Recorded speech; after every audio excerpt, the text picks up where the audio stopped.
Welcome to part 2. In this video, I'm going to take you through all the components of our new system. Now, you're going to have to bear with me because this is definitely not going to be an exciting video. I'm going to be covering a lot of information, throwing a whole bunch of numbers at you, but I promise that I'm going to do my best to get through it as painlessly as possible. The first component that I want to talk about is the rope. This is made by Sterling. It's called Firefighter 32. It is a 100% Kevlar rope, core and sheath. It's called Technora. We have 40 feet here, so we have 5 more feet than what we had in our previous system. It's 7.5 millimeter in diameter, so it's a ½ millimeter smaller in diameter than our previous rope. It has a MBS, or minimum breaking strength, of over 5,700 pounds. I believe it came in at, this lot came in at 5,730 pounds. So it's about 250 pounds stronger than our previous rope. And then its heat rating is over 900 degrees Fahrenheit. Kevlar or Technora comes in exactly at 932 degrees Fahrenheit. So when we look at the 3 main factors, abrasion resistance, strength, and heat tolerance, the new rope exceeds what we had previously in all 3 of those categories. And that's one of the reasons you're no longer going to see this Nomex rope guard included with this rope, simply because we just don't need it anymore. Now, even though we have 5 more feet than our previous system, because it's a ½ millimeter small in diameter, the bulk or mass of the rope inside the bag in your pocket really isn't going to be noticeable. Okay? That's the rope. The next component I want to look at is the DCD, or Descent Control Device. This is the F4 made by Sterling. It's a self-braking, auto-locking DCD. Now, what does that mean? Well, when you load this system, when you're hanging from it, this lever will deflect away from the body of the device and act as a brake or lock off your descent. That feature alone is a huge step up from our previous DCD. And what it allows for is us to use both hands to negotiate the exit, making it safer and more efficient. If you remember with our previous friction-controlled Mini 8, we always talked about having to maintain brake hand discipline throughout your exit and your rappel. You no longer have to do that with the F4. Every time you let go of this lever, it's going to deflect out and act as a brake. You won't move until you squeeze the lever tight to the body and frame of the device. Another nice feature to the F4 is that it provides what I like to refer to as multi-directional or reverse deployment capability. We are going to be rigging our device through all 4 holes. And because we're doing that, there's enough friction within the DCD that we can reverse deploy it. It's typically going to be performed when we utilize some of our victim rescue techniques, and you'll have a better understanding of that when we get into that portion of the training. But even our heaviest or largest firefighter will be able to control their descent when you reverse deploy this device. And that's where the versatility of this system starts to come into play. For victim rescue, for self-rescue, and then you can start to see why we're referring to this as a VRS, or versatile rescue system. The third component in our system is an anchor hook. You're no longer going to see that Nomex rope guard and carabiner at the anchor end of our system. We're replacing those with this hook. It's called the Flashlight by CMC, and currently I believe it's still the lightest weight, lowest profile anchor hook on the market. And just like many of the other elements in our system, it has a lot of versatility and options for deployment. When you look at it a little bit more closely, you'll see that it has a squared off design. This was done intentionally by CMC because you have to understand that it's typically going to be applied right at the window. And most of the construction features and elements of window framework are at right angles. You'll also notice that it has a very large opening from the spine to the point. This gives it the ability to get around decorative window framework so that the point can puncture into drywall, sheetrock, or lath and plaster, which gives that hook a little better grab. When you look at some of the other geometry, down here, this opening is referred to as a captive eye. That's where we're going to attach our rope, and we use a scaffold or barrel knot. This opening is referred to as a hitching slot. It gives us the ability to attach to a substantial object without the use of a carabiner. Another application for it is allowing us to still perform many of our previous anchoring methods. One being the tool across the window opening at the base of the sill, another being the tool in the corner of the window, and the third being the tool in the wall technique. We can perform all of those without the use of the carabiner, just by running the rope through the hitching slot. In a worst case scenario, when you don't have a substantial object available, or you lost your tool, or God forbid, you never brought one in, you can use the hook as a last ditch anchor and load your system right off of it, making the entire system completely independent. We didn't have that capability before, and that's a huge step up just in itself. Now, if that wasn't enough, the last capability of this hook is to use it as a DCD, or descent control device, within itself. We're going to talk more about that when we get into victim rescue techniques in the second phase of the training. But in essence, what it's going to allow you to do is enhance that versatility. I could lower a victim right off of this hook and then release that victim's weight from the system and still have the hook available for me to anchor off of. Again, if I didn't have an anchor available or I didn't have a tool. Again, a really big step up from what we had before. The fourth component in our system are the carabiners, and we're still going to maintain 2 in the system. However, we're only going to keep 1 of the SMC screw locks, and that carabiner now is going to be removed from the anchor end and pre-connected to the terminal end of the rope.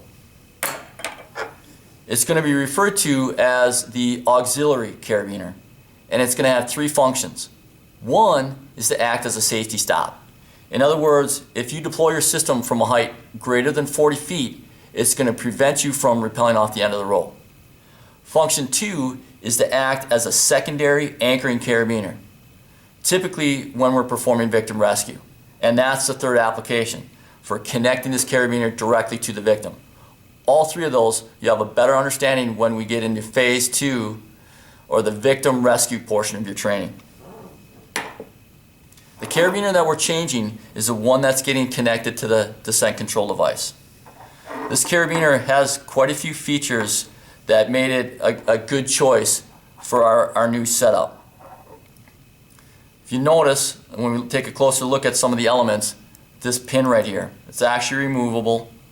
This creates a captive eye. That pin basically, in essence, is replacing those plastic tie wraps that we used on our previous carabiner, our system carabiner. And what it's designed to do is when you connect this to the base of the F4, it prevents this carabiner from completely free spinning all the way around. So it keeps it in that neutral position. The gate design, a couple nice features to that.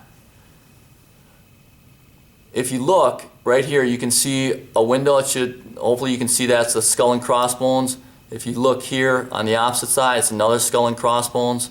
If you look at the base of this gate right here, you see a little notch, and then when I spin it, there's a pin in that second notch. Hopefully I'm not shaking too much. If I am, I apologize. Okay? That feature right there allows us 2 options for setup. Right now, the gate freely opens and closes. This allows us for setup 1, and that's the independent system. That's what we've been doing all along. An independent system is one that is not pre-connected to your belt or harness.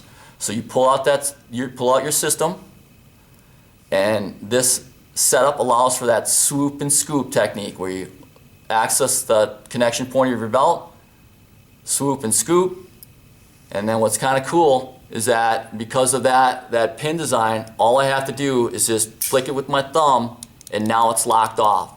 So very fast. That provides us that option for independent or not pre-connected to our belt or harness.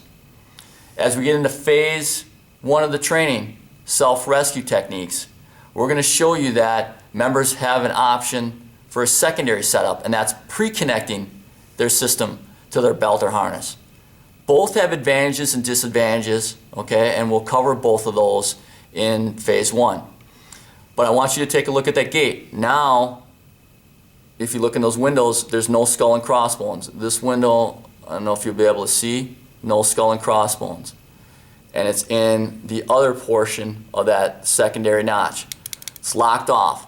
When it's locked off like this is the carabiner that you would want for pre-connect, or the setup that you would want for pre-connecting your system. This carabiner now requires 3 actions. That's why sometimes they're referred to as a triple action or triac carabiner to open. Those 3 actions for this carabiner is I need to push up on the gate. See how it's moving? So that takes that pin out of that storage position. I need to rotate the gate. Okay? Now it's in that secondary storage position. And to open it up or release it from, or to release my system from my belt or harness, I need to actually squeeze or hinge the gate. 3 actions to open it. You want a triple action carabiner when you are pre-connecting your system, and this one provides that option. Okay? But because it has that storage set up, we still have the ability to quickly connect it to your belt or harness if you keep it not pre-connected. It'll flick and it's locked off. You get a lot more hands-on work with this and a better appreciation for those features in phase 1. The 5th component, or the 5th element, I think that was a movie, is an extension tether, or lanyard. This is a Sterling Tech lanyard. It's 9 inches long, 100% Kevlar. They actually make a 7-inch length as well, but for our setup and the way our pockets are designed, we actually need the 9-inch. This 5th component will be an option to members. So at the end of phase 1, and you get to see both options for deployment, pre-connected or independent. If you prefer having your system pre-connected, you will be issued this lanyard. And how it will work is, what I have in my hand right here is another option that will be open to you. This is a Cobra buckle belt. This is the belt that can be routed through the belt loops of your bunker pants. When you're pre-connecting your system, you're going to have your escape or utility belt or the Cobra buckle belt routed through the belt loops of your bunker pants to keep your system pre-connected. You won't be able to take your escape belt on the outside of your coat and keep your system pre-connected. Make that choice, that decision, that's the way you want to go. You're going to take your webbing lanyard, and this will be always just pre-connected to your belt. It will always be on like this. When you pick up your system in the morning, you sign off a system for the day, for the shift, you're going to take this end and connect it to the F4 DCD carabiner. Again, this notch right here is where the F4 is going to be. And now your system will be pre-connected. Again, because there's advantages and disadvantages to using this length of lanyard and having a pre-connected system, it will be an option to our personnel, okay? But that's the 5th component. We'll talk about this more when we get into harness and options for setup with the different belts. The 6th component in our system is the storage bag itself. You're no longer going to see that plastic bag. We got rid of it, mainly because we have the additional components in the system, and what we want to do is set them up for rapid and efficient deployment. This is a 100% customized bag to do just that, to house and store all our elements of our system, all the components, and maximize their efficiency of deployment. We designed it. It's made locally. You're not going to find it online or on the internet. It's Cordura, which is ballistic nylon. And this is 1000 denier nylon. Very good for abrasion resistance, and it actually has a urethane coating on the inside of the fabric, which gives it some additional water resistance. It helps repel water and moisture from getting inside the bag. So abrasion resistance and moisture resistance to our system. Various pockets and features to the bag. This pocket right here is for the spine of the hook. This is to house the point of the hook. Internally, you're going to see a flap here, which helps to segregate and isolate our hardware from our software. So the main portion of the rope is in the main pocket. This flap allows the DCD, F4, and the system carabiner to rest on top so you don't have any chafing, and it helps to minimize the wear and tear on the rope. We have a secondary pocket here, which houses the last 6 feet of the terminal end of the rope. Again, you'll understand that, especially when we get into phase 2 victim rescue techniques, on why we do that. But 34 feet in the main pouch, the last 6 feet of the terminal end in the secondary pouch, and then this is where that auxiliary carabiner goes. This pocket fits really well in the standard turnout gear pants pocket, and it fits exceptionally well in the globe pants pocket, which, if everyone remembers, can visualize, goes on an angle, okay? So that's it. Those are the 6 components, 6 elements of our new system. In video 3, I'm going to take you through storage and how to pack your system.